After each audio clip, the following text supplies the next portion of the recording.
5 Emergency Food Storage Mistakes that Drain Your Bank Account. Hook. If you're trying to build an emergency food supply on a budget, there's one mistake that burns more money than all the others combined, and it's not buying the wrong food. It's buying expensive prepackaged survival kits before you understand what your family actually eats, what you can cook during an outage, and how many real days of food you truly need. In this video, I'll walk you through 5 food storage mistakes that quietly drain your budget, and I'll show you the practical way to build a dependable pantry without wasting cash. Intro. Welcome back to the Mountain Home channel. This is for the beginner or intermediate prepper, the family on a tight budget, and the person who wants real preparedness without the hype. We're not talking about building a bunker pantry overnight or buying flashy gear because the internet told you to panic. We're talking about smart, practical food storage that works in the real world. The truth is, most people don't fail at food storage because they don't care. They fail because they get hit with bad advice, fear-driven marketing, and the false idea that being prepared has to be expensive. It doesn't. But if you make the wrong moves early, you can spend hundreds of dollars and still end up with a pantry that won't carry your household through a real disruption. So let's go through the 5 biggest mistakes, why they matter, and what to do instead. Mistake 1: Buying pre-packaged kits first. Mistake number 1 is buying pre-packaged emergency food kits before you build a basic grocery store pantry. This is the fastest way to overspend.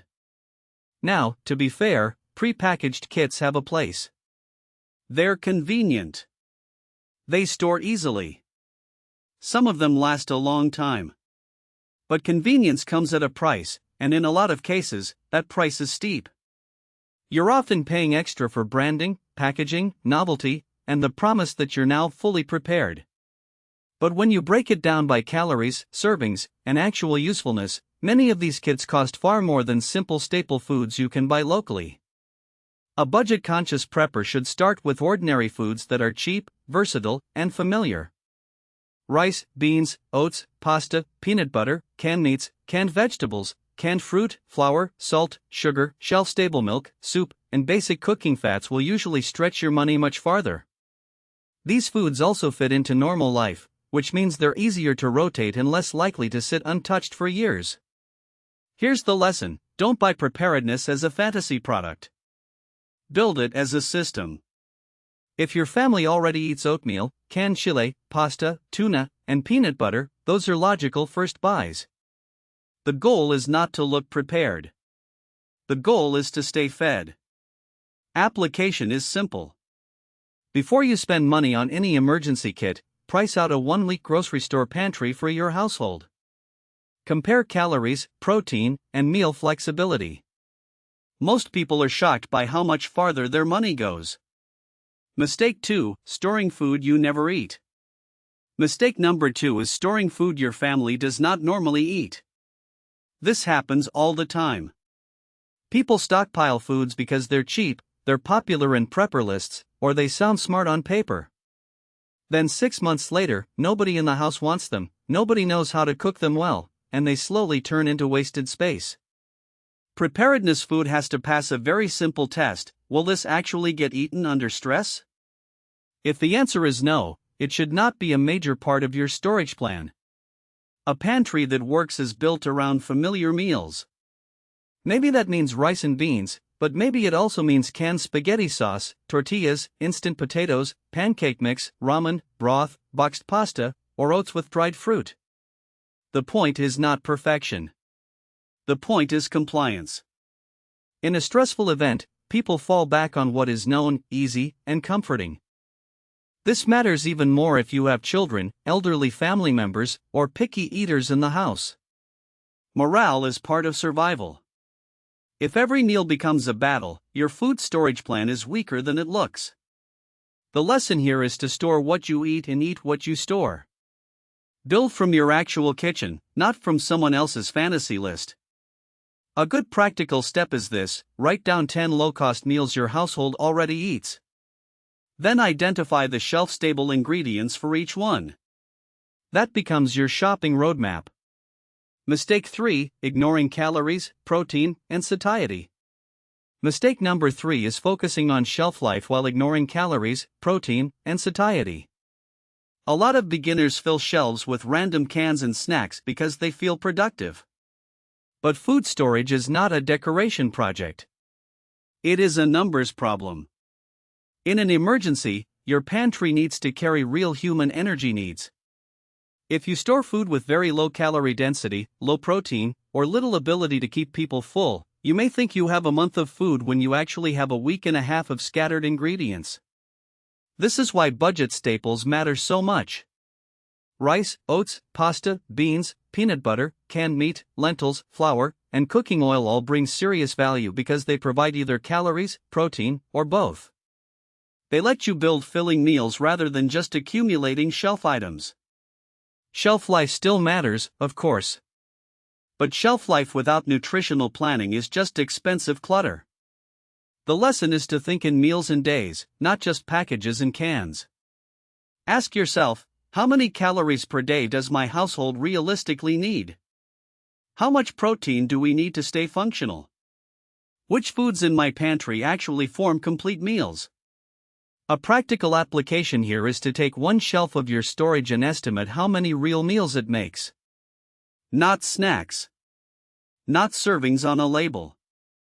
Actual meals your household could eat.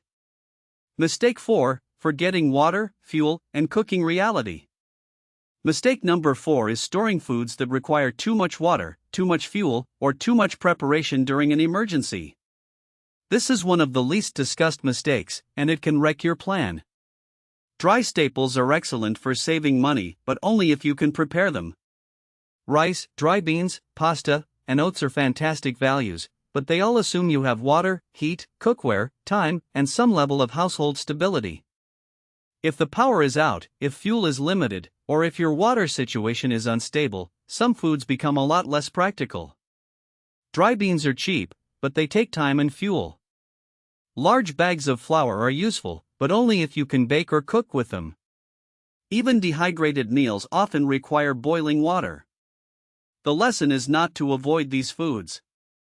The lesson is to balance them. A smart pantry includes both low-cost staples and ready-to-eat or low-prep foods. Think canned soup, canned meat, crackers, peanut butter, granola, ready cereal, shelf-stable milk, and foods that can be eaten cold if necessary. Application: review your pantry and separate it into 3 groups. Foods that need full cooking. Foods that need minimal heating. Foods that can be eaten immediately.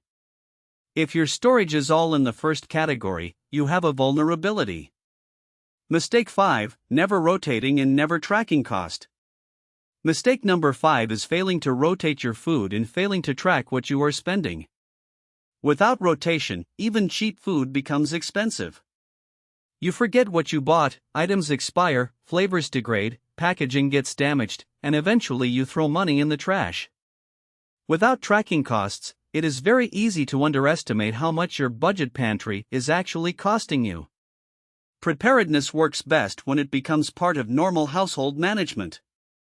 That means first in, first out. New items go to the back. Older items move forward. Labels are visible. Dates are checked. And purchases are written down. You do not need a complicated spreadsheet if that's not your style. A simple notebook works. Track what you bought, where you bought it, what it cost, and how many days of food it added. This helps you spot waste fast. It also helps you identify which stores, brands, and staples give you the best value. The lesson is simple: a rotating pantry is cheaper than a dead stockpile. A practical application is to do a 15-minute pantry audit once a week. Pull expired items, note what you used, replace what matters, and keep your system alive. Conclusion. So let's recap the 5 mistakes that drain your bank account: buying prepackaged kits first, storing foods you never eat, ignoring calories and protein, forgetting water and fuel realities, and failing to rotate and track costs. Preparedness does not have to start with freeze-dried buckets and fear. It can start with 1 shelf, 1 week of meals, 1 extra bag of rice, 1 case of canned food, and 1 written plan.